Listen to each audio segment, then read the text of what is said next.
আমাদের সাথে কেমন আছে? আমি খুব ভালো আছি। তো গাইস, আমি আপনাদের সাথে শেয়ার করছি আমাদের সাথে আমার আব্বুটা। তো আমার আব্বু আমাদের ছাদে একটা গাছ লুকিয়েছে ড্রাগন ফলের। তো সেখানে ড্রাগন হয়েছে। তো আমি দেখতে পাচ্ছি এখানে অনেক সুন্দর একটা কালার। তো আমি আপনাদের সাথে আজকে খাই শেয়ার করি।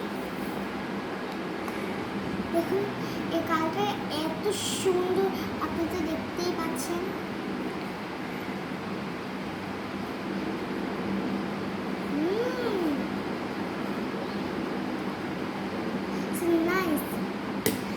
যতটা দেখতে অনেক সুন্দর ছিল, ততটা খেতে অনেক মজা।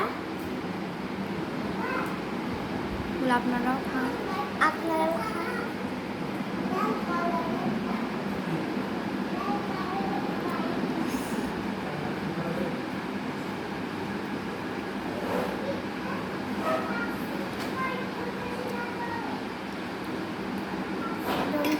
খুব মজা। আজকের জন্য এইটুকু আছে।